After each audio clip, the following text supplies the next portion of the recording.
ಒಂದು ವಾರದ ಹಿಂದೆ ದೆವ್ವ ನೋಡ್ದಂತೆ, ಅವಾಗಿಂದ ನಮ್ಮ ಜೊತೆ ಬರ್ತಾಯಿಲ್ಲ, ಇವತ್ತೇ ಬಂದಿರೋದು. ಅದಕ್ಕೆ ನೋಡೋಣ ಅಂತ ಇವ್ನಿಗೂ ಕರ್ಕೊಂಡು ಬಂದೀನಿ, ಎಲ್ಲಿ ಅಂತ ಹೇಳಪ್ಪ ಅಂತೇಳಿ. ಎಲ್ಲಿ ತಿರುಗ್ತವೆ, ಎಲ್ಲಿ ಮಕ್ಕತವೆ, ಅವೆಲ್ಲ ನಾವು ನೋಡಲ್ಲ, ಆಗುತ್ತೆ ಇದರಲ್ಲ.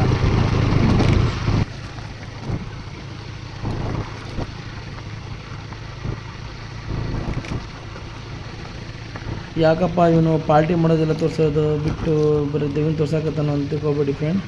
ನನ್ನ ಫ್ರೆಂಡ್ 3 ದಿನ ಜ್ವರ ಬಂದು ಮಕ್ಕೊಂಡಿದ್ದ. ನಾವು ಹೇಳೋದವನ್ನೆಲ್ಲ ಸುಳ್ಳು ಅಂತ ತಿಳ್ಕೊಂಡ್ಬಿಟ್ಟಿದ್ವಿ, ಅವನೇನೋ ನೋಡ್ದ ಅಂತೇಳಿ.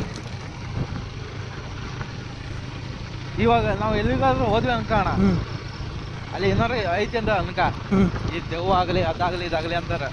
ಅವಕ್ಕೆ ನಾವು ಪ್ರಾಬ್ಲಮ್ ಮಾಡಿದ್ರೆ ಮಾತ್ರ ಅವು ನಮ್ಗೆ ಪ್ರಾಬ್ಲಮ್ ಮಾಡ್ತಾವ. ನಾವು ಪ್ರಾಬ್ಲಮ್ ಮಾಡಿದ್ರೆ ಅವು ಟೆನ್ಷನ್ ಇರಲ್ಲ, ಅವು ಅನ್ಕೊಂತಾವ ಹೆಂಗೆ ಎಂಜಾಯ್ ಮಾಡ್ತದ ನೋಡಪ್ಪ ಅಂತ ಅಷ್ಟೇ.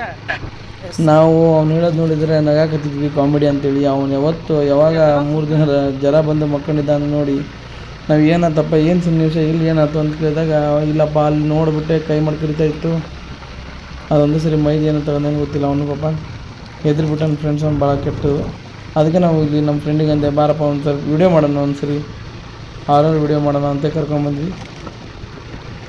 ನೋಡೋಣ ಬನ್ನಿ ಫ್ರೆಂಡ್ಸ್. ಆದರೂ ಇಬ್ಬರು ನಮ್ಮ ಅಜ್ಜರು ಬರ್ತಾಯಿದ್ರು, ಯಾರು ಅಂಥದ್ದು ಏನಿಲ್ಲ ಅಂತ ನನ್ನ ಮನಸ್ಸಿಗೆ. ಅವನು ಯಾವತ್ತೂ ಹೆದ್ರವಲ್ಲ, ಆದರೂ ಹೆದ್ರಿಬಿಟ್ಟಾನಂದಾಗ ಸ್ವಲ್ಪ ಯಾಕೋ ಮಿಸ್ಸಿಂಗ್ ಹೊಡಿತಾ ಇದ್ದಂತೆ ನಾವು ವಿಡಿಯೋ ಮಾಡಿದ್ವಿ. ನಿಮ್ಗೇನಾದರೂ ನೋಡಿದ್ದಲ್ಲಿ ಗೊತ್ತಾದಲ್ಲಿ ಇದ್ದರೆ ನಮಗೆ ಕಮೆಂಟ್ ಮಾಡಿ ಫ್ರೆಂಡ್ಸ್ ವಿಡಿಯೋ ಒಳಗೆ.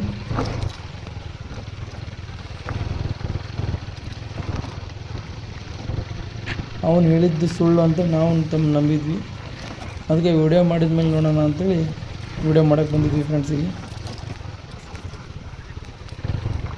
ಏನಾಯಿತು ಅಂದರೆ ಫ್ರೆಂಡ್ಸ್, ನಾವು ಬರೋ ರೂಟಲ್ಲಿ ಒಂದು ಮಶಾನ ಇದೆ ಫ್ರೆಂಡ್ಸ್. ಅದು ನೋಡಿ ಎಲ್ಲರೇ ನೋಡಿ ಅದ್ರದ್ದು ನಾವು ಏನೋ ಗೊತ್ತಿಲ್ಲ ಫ್ರೆಂಡ್ಸ್. ಆದರೂ ಯಾಕೋ ವಿಡಿಯೋ ಮಾಡಬೇಕು ಅನಿಸ್ತು ಫ್ರೆಂಡ್ಸ್, ಅದಕ್ಕೆ ಮಾಡಿದ್ವಿ ಫ್ರೆಂಡ್ಸ್. ಇದೇ ಜಾಗದಲ್ಲಿ ನೋಡಿದ್ದ ಅವನು.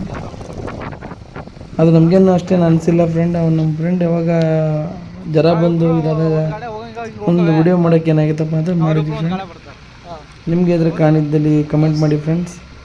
ಲೈಕ್ ಮಾಡಿ, ಶೇರ್ ಮಾಡಿ, ಸಬ್ಸ್ಕ್ರೈಬ್ ಮಾಡಿ ಫ್ರೆಂಡ್ಸ್, ಸಪೋರ್ಟ್ ಮಾಡಿ, ಫಾಲೋ ಮಾಡಿ.